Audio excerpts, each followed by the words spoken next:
most women will feel their best around ovulation and very social and outgoing.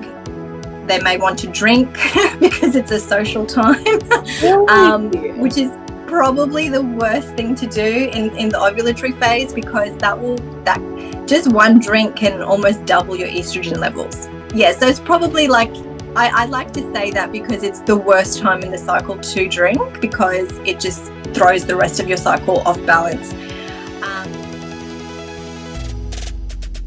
Hey everyone, you're now listening to Cup of Queens with Paige and Saray, and today we're going global.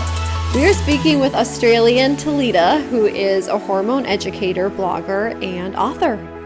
Talida talks with us about science-backed hormone health, plant-based recipes, and how she was able to eat her way back to health after struggling with an eating disorder. She shares with us different ways to optimize diet during different points in our cycles and a few of her favorite hormone health practices. So grab your cup and enjoy. Hello, how are you? We're good. How are you?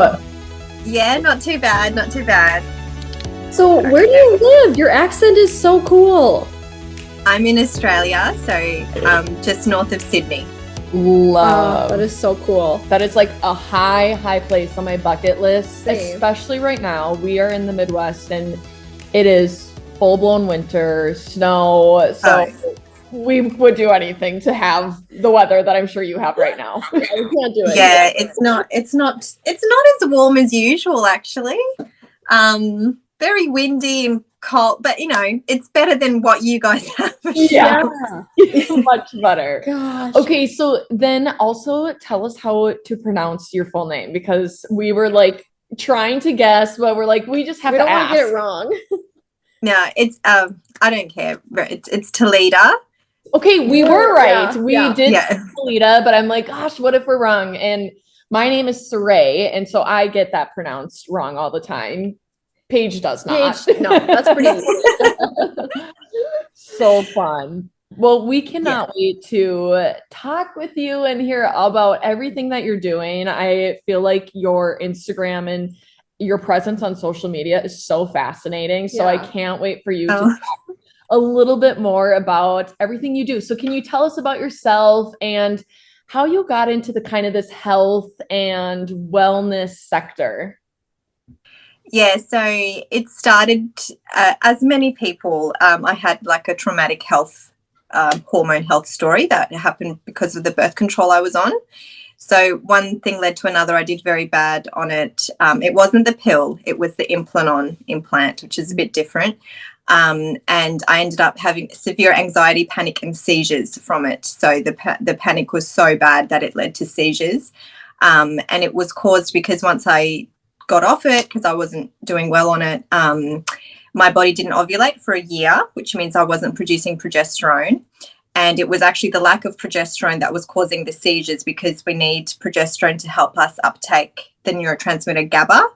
And a severe deficiency in GABA can lead to seizures. So that's what it was for me. And I was put on antidepressants, and they made my mental health worse. And I ended up having like this big food anxiety journey over it. And yeah, I just say it got really scary because I wasn't eating, and I knew I had to eat to live. So yeah, that's where I had to do something. So I educated myself. I came across all the information about food and how it can help us heal. And I think just that knowledge, which I didn't know that food could be that powerful, helped me sort of override the severe food anxiety that I had. And then I started to see results in my health just from eating better. And I was just shocked by that. I was shocked that food got me so much further than pharmaceuticals. And that's where it all started. And eventually I started a food blog. It was just a food blog that I kind of started it to keep me accountable, because again, I was on this long food journey, and it was just my way of experimenting, adding more foods into my diet, and it took off. And then I decided to retrain into women's health once I got closure over my experience, and I'm still sort of in that process, and it's turned into what it is now, which is still evolving, but yeah. That's so crazy. That honestly, even hearing you say that food, was so much better for you than just like pharmaceuticals, who would have thought? So Yeah. once you did start eating better and, making those right choices, what was kind of the first sign that you were on your journey to health? It's really interesting. The first sign, because I was very underweight at this stage, I wasn't eating much at all. I actually had like yellow eyes, like, Wow. and I just remember when I don't know what that. I think it was just that I was so malnourished at that stage, that my liver was really struggling. And I started to eat and my eyes cleared up. I could see they just went white and bright. And I even saw it in a photo, and I put a photo up on Facebook at the time, and everyone was commenting going, "Oh, you look different." And it was just in the face, like it was just that. And then I think the next thing was just gaining a bit of energy, like just I had no energy. And yeah, that was probably the first signs that I saw. But yeah, honestly, within about 3 months of, and this is still like bad eating, like I still wasn't eating properly, but just so much better than what I had been. I felt like I was, twice as good as I'd been, just within a 3-month period. Yeah. That is so cool. And I think I'd love to hear you kind of compare your original eating habits versus what those changes look like now, because I think it's really hard for people to define what healthy eating looks like. It's a biased, very opinionated subject where, I might be eating chicken strips and I'm like, hey, that's protein. Like, that's pretty good. There's so many different ways that you can look at things. So what was it that you were eating that you found out like, this is not it. This is not what's going to help me? So for me, it wasn't so much what I was eating, it was that I wasn't eating. So I had a very complicated relationship with food growing up. I've always been underweight, and in the culture that I grew up in, I was very bullied for it. And that actually made me not eat even more. Like it's like this weird cycle where I just wanted to be accepted for being underweight. And it's like this weird, it's like a self-fulfilling prophecy. Like the more people bullied me, the more I didn't want to eat, because I just wanted them to love and accept me for who I was. I don't know. It's very complex. And I just grew up being a really fussy eater. And I grew up mostly on white bread and cream cheese and chocolate and potatoes. That's basically my diet as a child growing up. They were my safe foods. So for me, it's not necessarily that they're that bad. It's just that I wasn't eating enough of all the other good stuff. Like I just wasn't eating enough. And then when I went through my health struggles, I was eating nothing. Like the food aversion and the low appetite and the nausea that I had for almost 3 years. Like there were days where I would go and I would have 3 strawberries all day. That's it.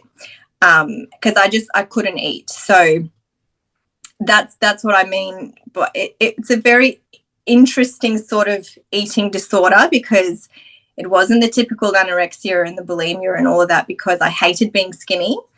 I would have done anything to put on weight at this stage, because to me, being skinny made me feel like I was ugly and I was unloved and unaccepted. And I couldn't get past that barrier. So for me, it was really not so much that I was eating a lot of junk or I did eat that as well. I ate a lot of McDonald's and KFC and that sort of thing, but it was just eating real food and more of it, like more variety of it. That's what it was for me. So I guess for me, it was quite obvious that I wasn't doing the right thing, but it's so complex. Like a relationship with food is so, like I said, like it stems from childhood, and everyone has a story around food and how they grew up with it. And it's very nuanced and very complex and individual. Yeah. Talk with us a little bit more about the book that you wrote, Eating for Hormone Balance, a plant-based guide. Tell us about that and how it can be used as a resource and a tool for people of all ages. Yeah, so I always think it's so ironic that I started where I just said I was, and now I've written a book on how to eat. The book is basically everything that I've learned through my studies and through my own experience in how to really eat to support our unique hormone balance as women, because we are different to men. We are cyclical. We have different needs at different parts of the cycle. And it also goes into a lot of the misconceptions around certain foods. It's very heavily backed with science. That's what I studied in my postgrad. I did some nutrition science amongst other things. And I just wanted to give women the confidence, especially plant-based women, the confidence in knowing that they can eat to support their bodies to feel well, because it will look different for a woman than for a man. So that's the first part of the book. The second part of the book has a bunch of recipes. It's got 60 recipes, and they're all cycle synced into the different phases of the menstrual cycle.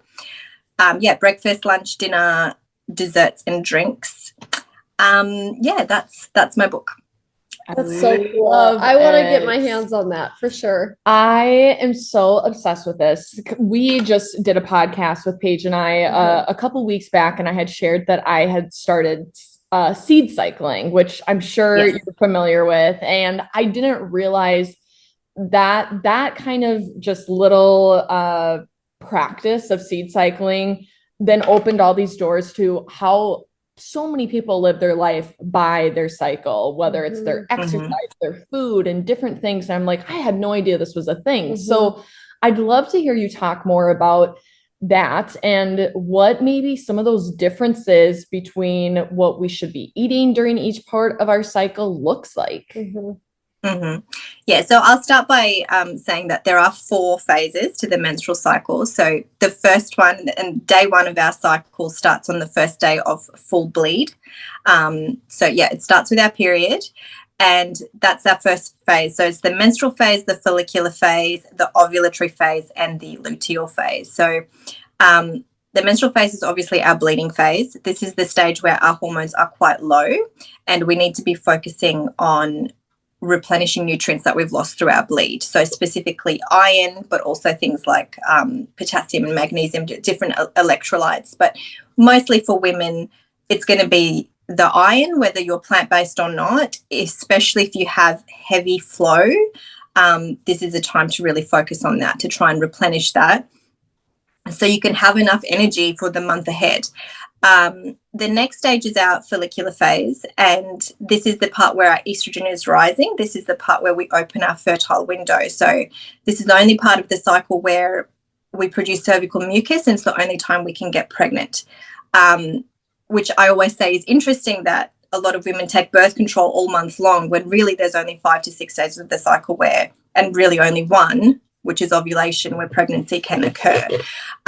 So that's really interesting to know. And during that stage, we want to help support estrogen levels. Estrogen is I love the hormone. I was very deficient in it for a long time. We need it. Estrogen is really important, but it's a bit of a use it and lose it hormone, because if it can get stuck in the body and then lead to an imbalance between estrogen and progesterone, which can create a few symptoms and can also lead to a lot of the hormone imbalances that we've heard about, like PMS, fibroids, heavy periods, tender breasts, all of that. That's related to an excess of estrogen. So what we want to do during this phase is eat really light, fresh foods that help to metabolize estrogen.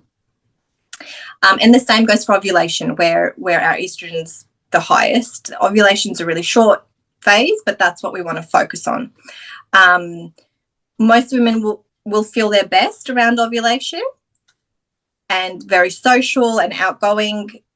They may want to drink because it's a social time, which is probably the worst thing to do in the ovulatory phase, because that just one drink can almost double your estrogen levels. Yeah, that is wild. Yeah.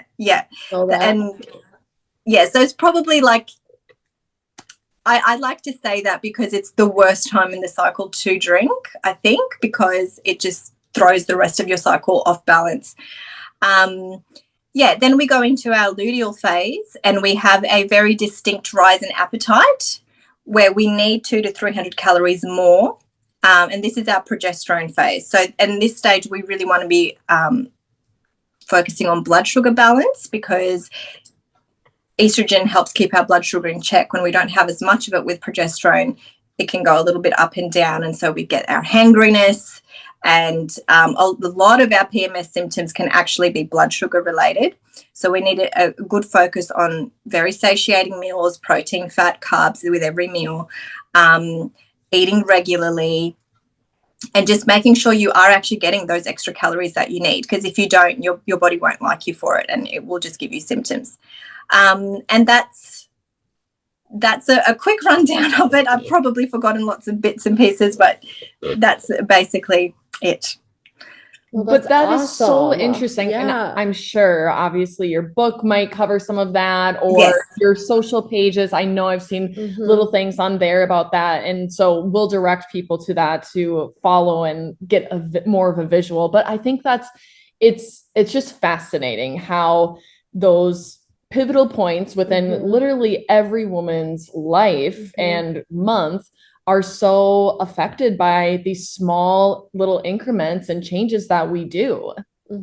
Yeah, we are really different at each phase of the month, and like so much so that our brain structure will change between our follicular and our luteal phase. So we function quite differently.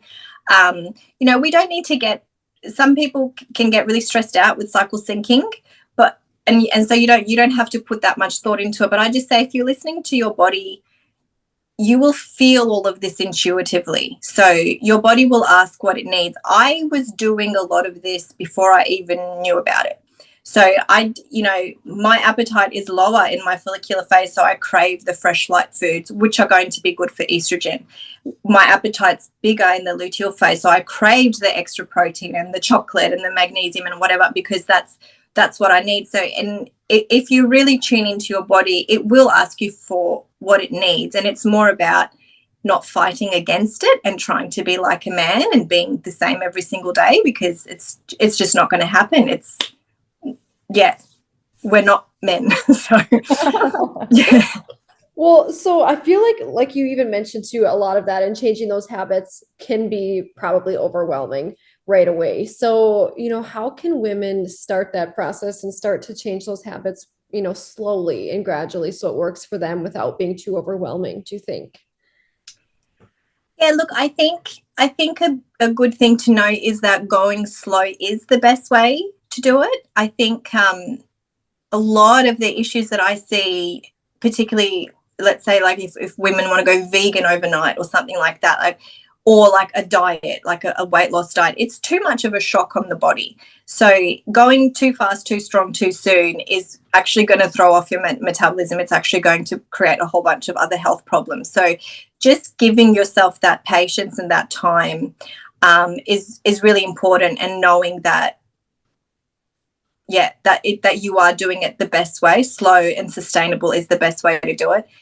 I don't really know where to begin with that. I just think mindset has so much to do with it. Knowledge and mindset has so much more to do with it than the actual changes that you make, because they're going to drive the changes. And I know like I had a psychologist tell me, you can't just know your way out of everything, which is true. We can't ever know everything. But knowledge really is power. And I think that all of my changes that I've made and, breakthroughs that I've had with my health have come from knowledge. So find out your why, like know why you're doing it. And it's got to be more than just like a superficial, I want to lose weight or whatever it is. It's got to be something substantial, like a strong reason that you're doing this. And then the little changes will add up. And I always say I started so snail slow. Like it took me 7 years to get better. But now I have a lifestyle that I can sustain, and I'm still improving on it. I'm still going. I'm not there. by any means, and it's all about the journey and constantly learning and improving. But it's okay. Like, it's okay to take it that slow. Yeah. But too, by making those changes, you always continue to feel like you have more energy and just all around better mood. And I think even that is a reason in itself. Yes. Yeah, for sure. You get a little feedback. Your body gives you feedback all the time, and then it just spurs you on to the next thing. Yeah. Love that. Paige and I are big routine gals. We don't necessarily have a good one, but we love to hear about other people's, and I think it's just a great way to get ideas of, you know, how people start their day, what they make for lunch, what they like for dinner. And I'd love to have you take us through, what does a day look like for you, and what things do you do to nourish yourself? Okay, so it's tricky when you're a mum, because you can't have full control over everything you'd like to do, especially when your sleep's been off for whatever reason. But yeah, so I wake up probably around 7. I'm not a big early morning person. Yeah, so I wake up around 7 and I take my temperature in the morning, because I do fertility awareness. So I take that, I record that in the morning. And then I'll quickly, just as I'm in bed, I will do a devotional. I'm a Christian, so I read my Bible, I do a devotional, and I do some gratitude journaling, which is really important. I think the gratitude is just a really good way to, I just find it so profound and so helpful. And then I will get up, I will do my magnesium oil in the morning, which is crucial for me, crucial for women's hormones. That's just a topical oil. I'll have a big glass of water and I'll take my supplements. I don't actually take supplements. I take herbs. So I'll take a few herbs, which the only one I really take consistently is ashwagandha. And the other ones I kind of just take here and there as needed. And then I will have a breakfast. So my breakfast is usually some sort of porridge with lots of seeds, lots of flax seeds. And I will make it the night before, because I need to be eating by 8 o'clock in the morning. Otherwise my blood sugar will go bad, it will drop, and my cortisol will be off, and I will not feel well for the next few hours. So that's because, you know, if I have an early dinner, women shouldn't go more than about 14 hours tops with an overnight fast, because then your cortisol and blood sugar go out of balance in the morning. So I need to have that prepped the night before so that I can eat it, so I can feed it to my child. And then I'm usually taking my child to school and then I'll quickly come home, do some work on my blog, on my business, on what I'm doing. And lunch is, you know, it really depends on me on the phases that I'm in. And so, like, my book is really what I eat in all the phases. So all the recipes that I've put in there is actually how I eat. So and I did that for a reason, because I do experiment a lot with the recipes on my blog, and I just wanted to know that the ones that go in there work, they're tried and true. I make them all the time. So I know that, you know, that they're going to be good. So, yeah, then I'll do some more work on my business. I'll go pick up my kid after school, have a dinner. I like to go for a walk after dinner. And that's it. My evening routine is not really fantastic. It's literally bath, put the child to sleep. That's it. Like, and then go to sleep. It's nothing that, that's really it. It's pretty boring, really. No, I mean, boring is good. I think not boring, saying it's boring, yes. but it's practical, you know? It's practical. Yeah. It's a great way to show that anyone can follow a routine to health. Yeah. Well, I mean, it's changed so much with the I don't know. I find routines with children quite difficult, because they need routine and they constantly change, especially in the first few years. Their sleep schedule keeps changing because they grow and they need different things. And so you're constantly adjusting. So like now he's in a bit of a better place and we can do that. I will say I forgot to mention that I sometimes like to put in a workout maybe every second day, really mild, gentle, like 10-minute, either a Pilates or strength training workout. And I will do that after lunch. or after dinner. So as women, it's quite important to do a workout in a fed state so as to not up our cortisol. And the only cardio I do is walking, and I do need to walk every day. And I'm glad I live in the city so I can walk around.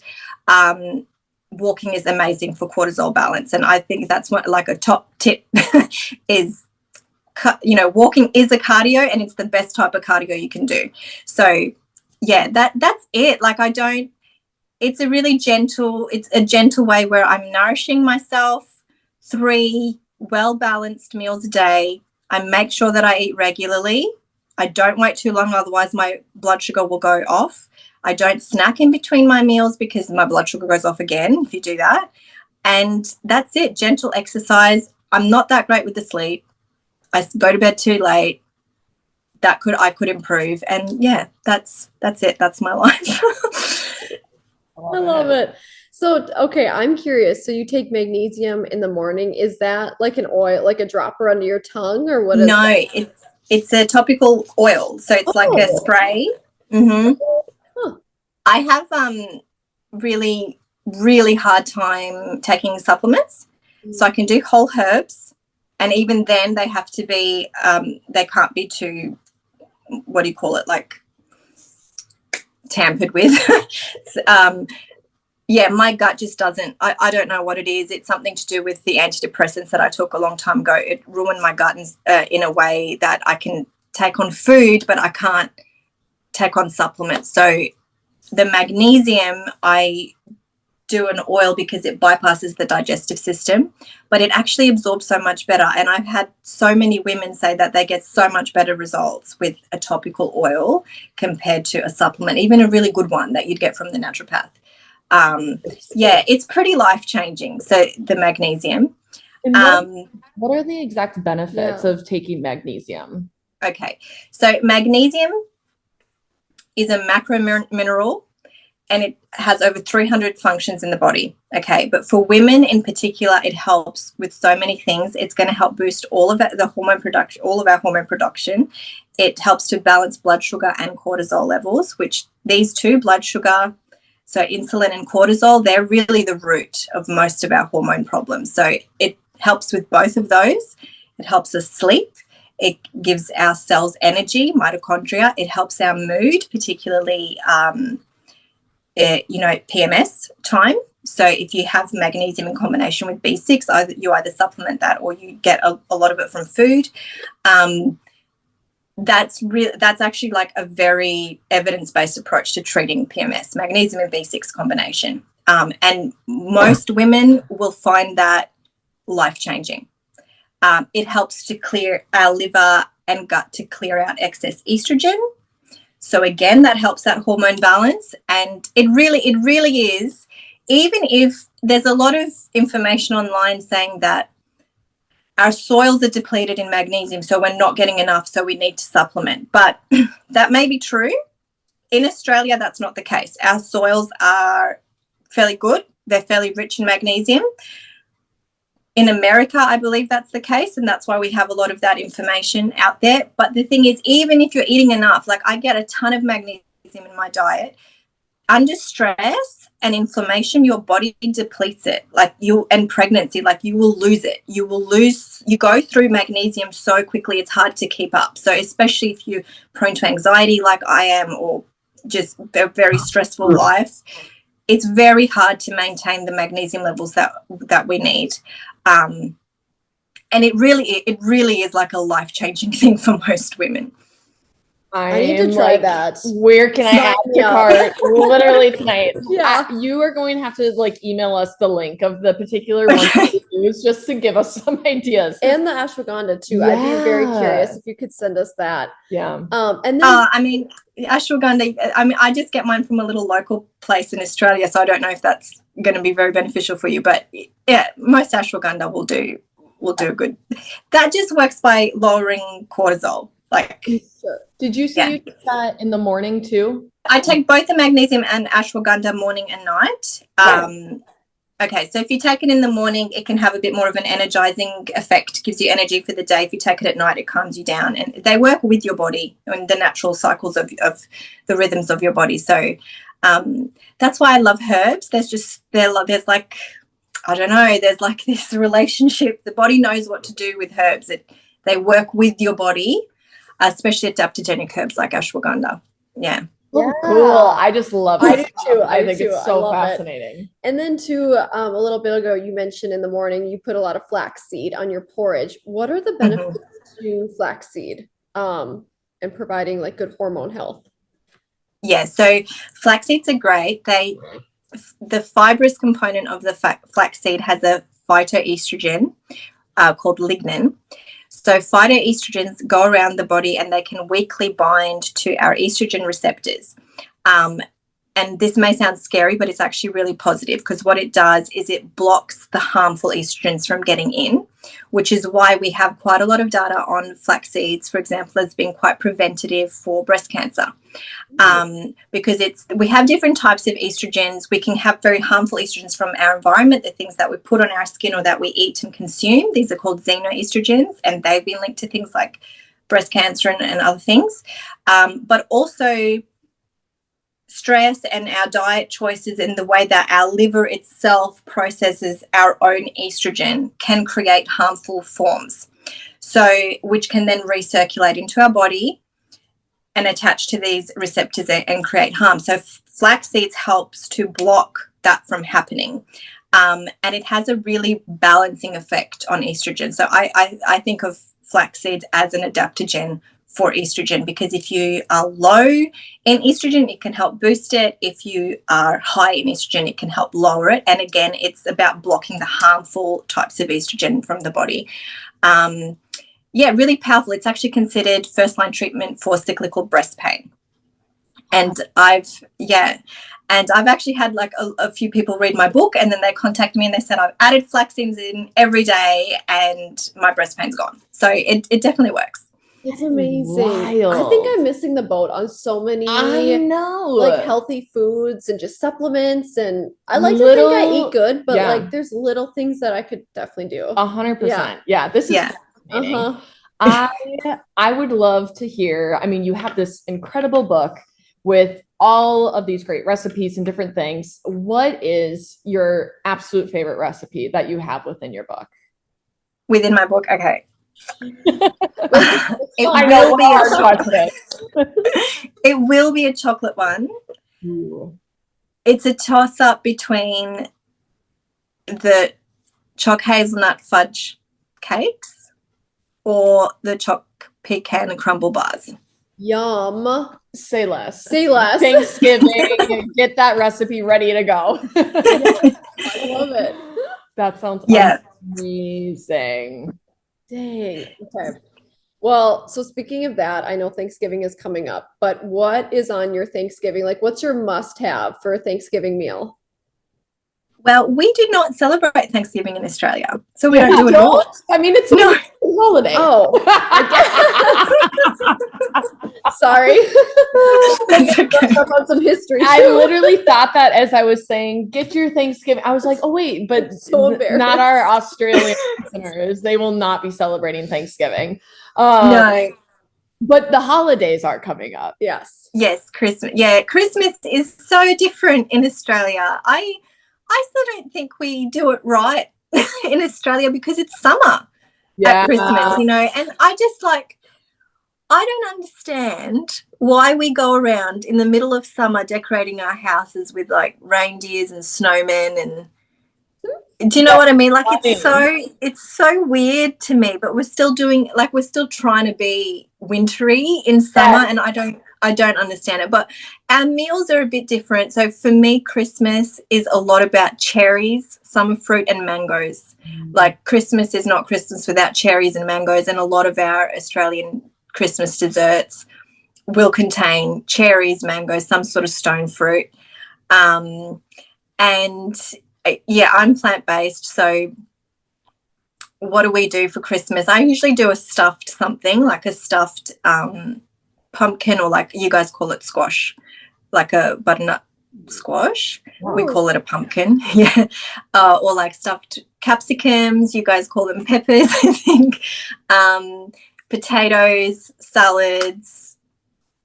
That's kind of what we do. I mean, traditionally in Australia, there's a big ham that everybody does. Yeah, like the ham. The ham is the Australian Christmas thing that they do, ham and prawns, which I don't do because of being plant-based. But, yeah, that's kind of our Australian Christmas. So fun. It's not as good. It's not as good.